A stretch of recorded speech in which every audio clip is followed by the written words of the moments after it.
Good morning, Bulldogs. I'm Hyro. And I'm Abby. Welcome to the January edition of our Bulldog Rundown, news for students by students. We've got a packed show for you. March has been full of exciting events from the start of spring sports to celebrating Women's History Month. Plus, we have a sweet story about a brand new business in town. All that and more right here on Bulldog Rundown.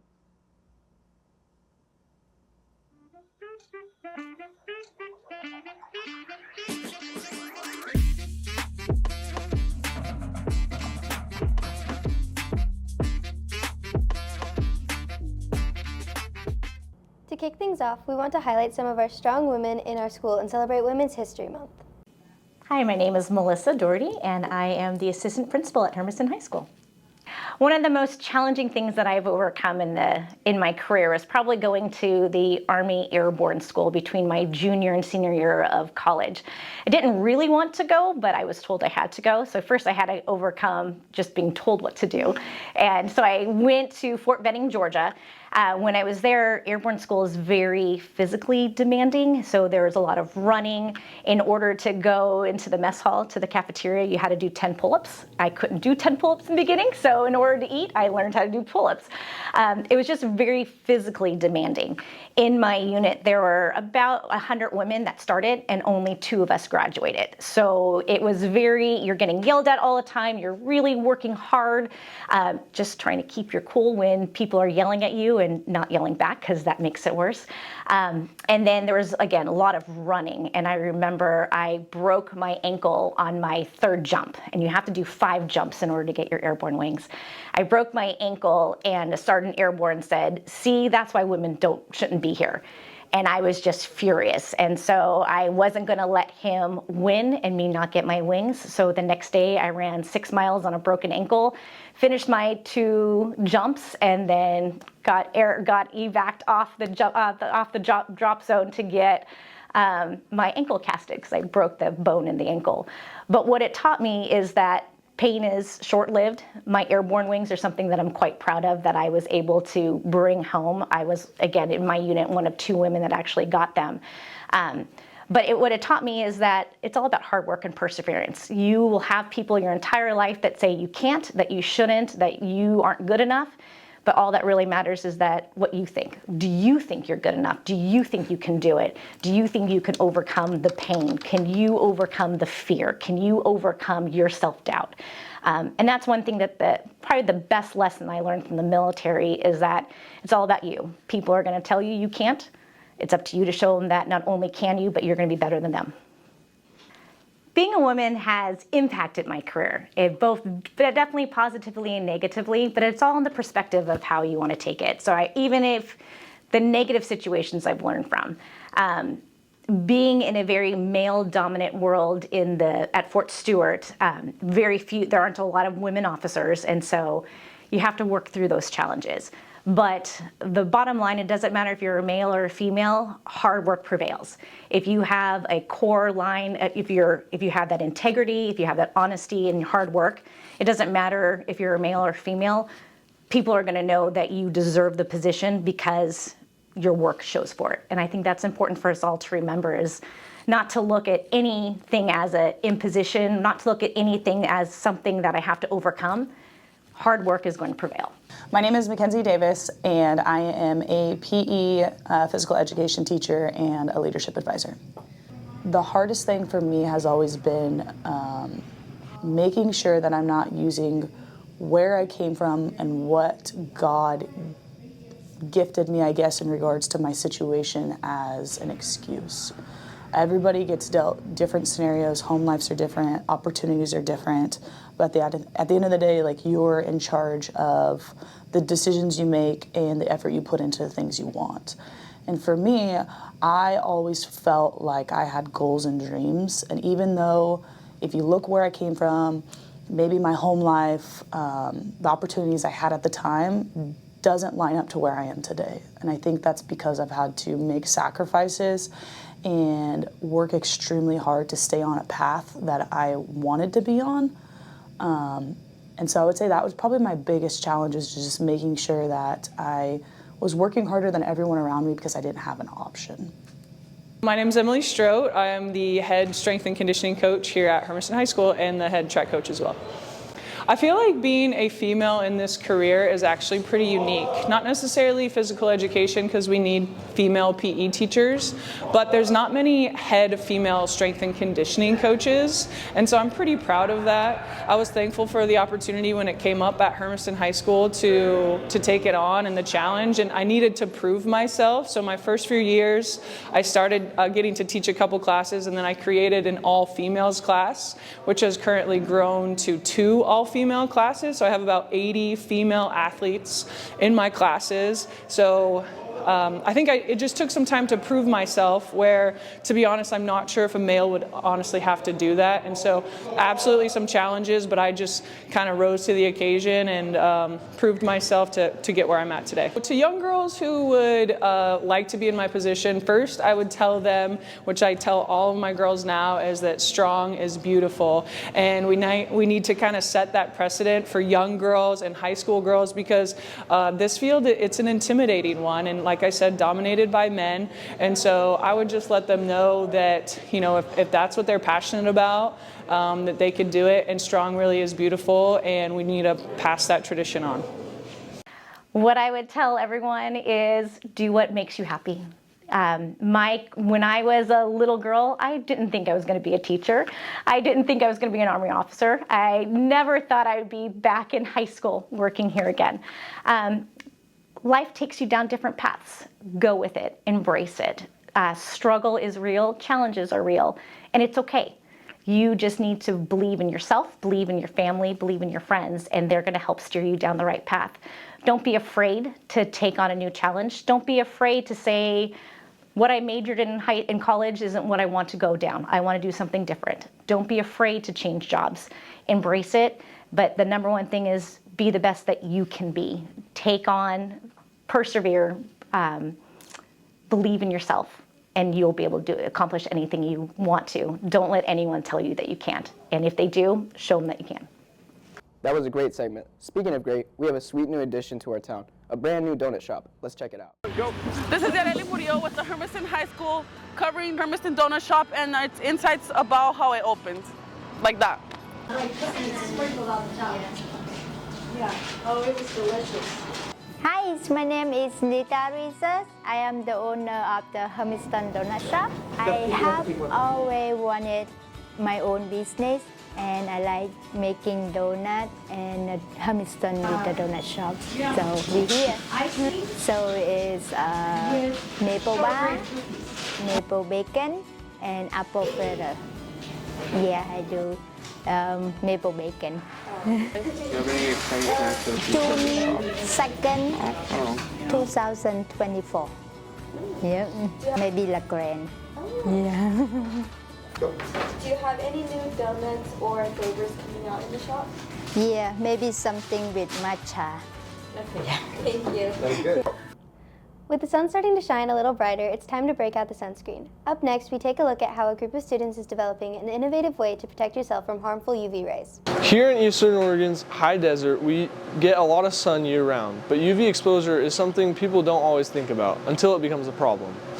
Athletes, coaches, and outdoor workers often spend hours outside without realizing how much UV radiation they're accumulating. So we did our research and we found that here in Eastern Oregon, about 36,000 people are exposed to too much UV radiation each year. So what that results in is about 43 new melanoma cases on average each year, which is a big deal.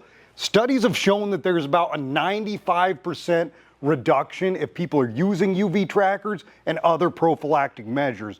We're currently testing our device in the dead of winter, which makes it tough to get strong UV readings. But by spring, we'll be able to gather better data and fine-tune our design. We started by testing the Adafruit Floor microcontroller and various UV sensors to find the most accurate combination. Next, we designed a wearable prototype that's small enough to be sewn into sports gear like running vests, hats, and compression shirts. We had to consider how to make the device lightweight and durable, while ensuring the buzzer would be loud enough to be heard on the field. Since we're testing in the winter, our sensor readings are limited right now, but we're logging data and preparing to refine our design once we have stronger UV levels in the spring.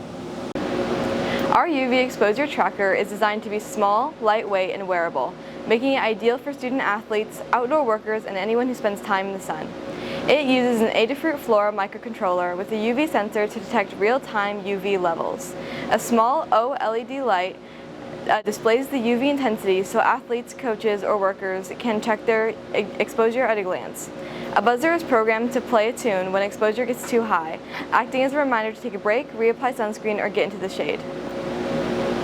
So for our students, this is more than just a regular engineering design challenge. This gives them a real-world project with real-world problems.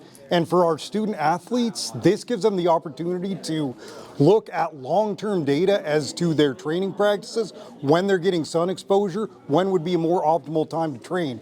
For coaches, for employers, for outdoor workers, this is a great way to, again, have that long-term data that shows them what they should be doing outside when and what prophylactic measures we have. Wow, that's really impressive. Speaking of impressive, our very own Stardust dance team has been state champions for 5 years in a row. And today, they're heading off to state once again. Let's take a look at how they prepare for the big competition.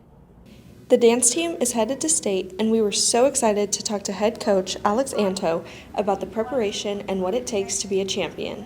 The most stressful part of coaching during state season is when we make last-minute changes and hopefully clean them up before we leave.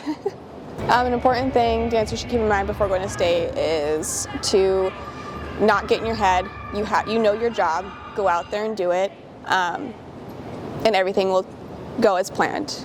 And then also, of course, please take care of your bodies. Eat good foods, stretch, warm up correctly.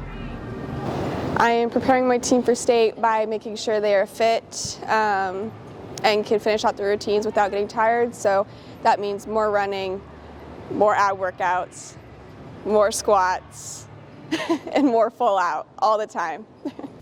Congratulations on a successful season, dancers. Good luck at state, and let's get 2 more banners. All of our spring sports are now in full swing. We've talked to a couple of our spring sports about how they feel about their season. My expectations for boys tennis for this season are to win a conference championship this year. For us to win state, just kidding. Okay, but have individuals place at state and to place top 3 for sure. My expectation this season is to have a positive record. I also expect my players to get along and create a positive team culture. I'm feeling good. This season, it's going to be a little trickier than last. Last year, we graduated 6 varsity players, 3 of our top 4 players. But we have some really good talent that's moving up this year. And so I'm feeling pretty good about this year. We have a good shot to win the conference in 3A. And 4A, it's pretty tricky. Southridge got a really strong player who probably is going to be a D1 commit this year. But we still have a solid chance as a team to win, so feeling pretty good. I'm feeling pretty confident. We have a lot of good throwers. Even on the track, we're doing good too, but I think we're going to have a good year, and I'm excited about the atmosphere we've had. I'm looking forward to providing my seniors with a great season, giving them one last ride, planning on winning districts with them and going as far as we can in state and just make sure our seniors get the proper send-off they deserve. The most challenging part about soccer, I would say, is definitely the mental side of the game. You just have to really be locked in and focused in every training and every game. Preparing, there's lists and lists I feel like I could tell you. We're ordering new gear, we have new recording equipment, we're putting in extra practice, I'm spending lots of time watching film and trying to evaluate what our guys are good at, what we need to improve. Extra court space. There's so many things we're putting in, but really it's focusing on the fundamentals right now and then making sure that we know what to expect from the other teams in order to win. I'm preparing for the season by getting together with my coaching staff, going over practice plans, watching film, studying our opponents to make sure we're ready to go for whatever happens this season. I'm looking forward to just having some fun, making some good memories with the kiddos. My first year officially coaching, so I'm looking forward to getting that role and doing good and hopefully winning a couple of track meets. I feel really good about this upcoming season. We have a really talented squad and a squad that likes to work and definitely loves to win, so I feel like with that intensity and that passion, I will definitely do really good this year. Good luck to our spring sports this season. Our track team has a record number of students this year. Our very own Robbie Akers takes us inside the track program to see why it's such a key part of our athletics. Hey, let's go! go. Hey, day number 6, week 2. And let's go. Train on 3.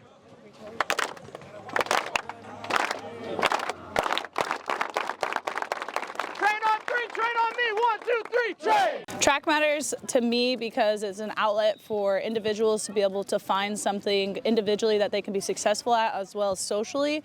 It has so many opportunities, and there's so many different areas where students can find success, and truly it's a passion of mine, and I love sharing the sport with everybody.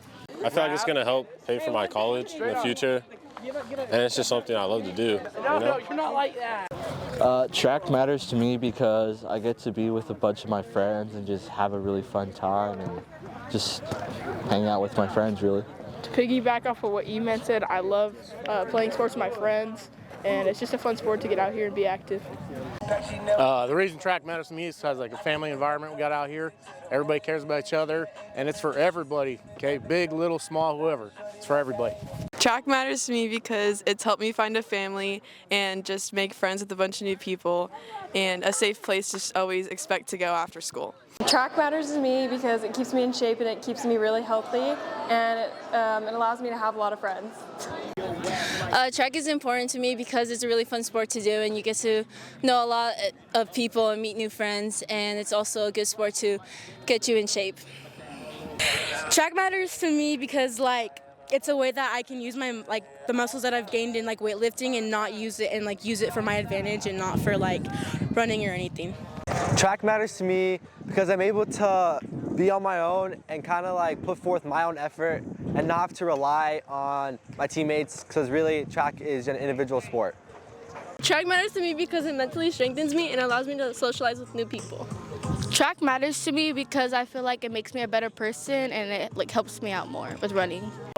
Track matters to me because I get to be with my friends, you know. It's really fun out here. As you can see, we're doing blocks. Hey, we got all the lanes today, guys. We love spending time with each other, love socializing, and yeah, it's just awesome. The reason why track matters to me is I get to challenge myself. Same with junior, I get to challenge myself and also become a better athlete and a better friend. Track matters to me because it gives me a sense of solace where I can be me and I can go on and compete for me, because it's a sport for you. Track matters to me because it gives me a place to belong and a place to lead. Track matters to me because it was one of the sports I immediately picked up and was good at freshman year, and so it kind of just stuck with me, and it's a lot of fun. And I like that you can be with boys and girls and we can all support each other and throw together, and I'm also going to college for it, so that makes it really important to me as well. Why does track matter to me? I think it's because it gives you an opportunity to push yourself individually and become better and to meet new people. And I'd like to add on to that, not only just that, being able to socialize, meet some new people, meet some friends, be able to talk to people, just having a good time with everyone is just a great time all around. Track's important to me because it gives me good social skills. It's going to make me a better person into the future. It just teaches me a lot of things. Track matters to me because I enjoy coming out here and working with the kids every day, and it's a passion that I've had for a long time, and I like sharing that information with all the kids and seeing everyone have success and have fun. It's fun and entertaining and an important sport. And it's my sport I have a chance to go to college in, Track matters to me because one of my favorite sports. It's provided a community of people that I can call my friends, also now my family. And I just absolutely love the sport. I think it's fantastic. And throws, so fascinating. You think you can be strong, but actually it takes technique. That's why it's my favorite. Track matters to me because it's the only sport I do right now. And, I look forward to it every spring. Come spring, I'm ready to go back. And then, it's just fun to hang out with all my friends here. We all get our PRs, we go to the meets, you know what I mean? Track matters to me because it's a big opportunity for us to come together and lift each other up to become better. We always push each other. Of course, my teammates, I push them, try to get better, and then it matters to me because it's the whole family. Connections, new people. It's a great atmosphere. Okay, I like track because we can make new friends. I like track because it's fun and it's just something to do. I like track because the people here are great. Train on 3. front for me.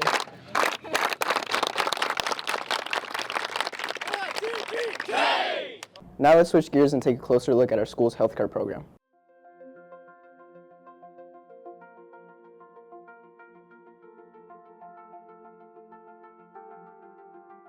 So the importance of this conference is for students to get to learn extra hands-on things or skills that they might not get to learn in our actual healthcare classes. We kind of have a set curriculum in our classes, and so this allows us to bring in extra. It allows us to bring in the college and industry professionals in healthcare, and so students get to learn to make those connections with those adults and potential college instructors or potential future employees.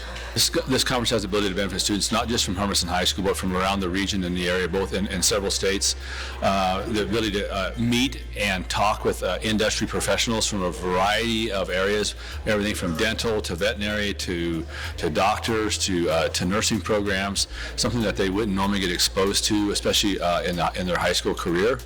And it's just a huge opportunity to also learn, because there's several workshops, there's suturing going on, there's stop the bleed going on, so there's several workshops that they get a first-hand chance to learn with industry professionals teaching it versus just teachers doing it, so the opportunities here for students are endless. I think that making sure you get your basic prereqs out of the way will open a lot of doors for different avenues in healthcare in general. Get out and volunteer, because if you are generally interested in healthcare, it's really an enormous field with lots of different opportunities, lots of different careers, and the best way to figure out what is even out there beyond the stereotypical kind of nurse and doctor is to volunteer with local clinics, go to hospitals, see if you can volunteer there, do some admin level stuff, but really just get as much on the ground exposure as you can, so you can find out what you identify with, what kind of lights your fire, what you're passionate about, and then go from there. No matter what you go into, just to try to get as much experience as you can, to try it out, to talk to people, to see if it's something that you actually are interested and passionate about. Because you know what they say, if you find a job that you like, you know, it's not like working. You're gonna love it, you're gonna feel fulfilled. The advice I would give is explore all of your options. The healthcare industry is a really wide, diverse series of every possible career, from the animal side, human side, dentistry, and then within each of those branches there's a million different specialties. So I would say keep your eyes wide open. There's a million possibilities, and if you feel like one door is closed on you, there's probably 3 more that have opened, so keep looking. I took the suture class, and I was learning about different types of sutures and how to suture. It was really cool. Today I learned how to stop the bleed in one of the workshops that we have here. How when they stick the needle through your hand, they call it the butterfly method, because like once the blood drains out, then they drop like this other thing, and then that's why they call it like that. And I didn't know they called it like that. And also, it's like the most painful one out of the 3, because it's on the hand and it's more harder to find the vein on it. So we both learned how to draw blood in phlebotomy. There was a phlebotomy station, and we practiced on test dummy arms. We learned to tie a tourniquet around the arm, and then we drew blood, or fake blood. And then we saw an actual person get the blood drawn. How to stop a bleed. And then I learned about how to take CPR and how detailed it is.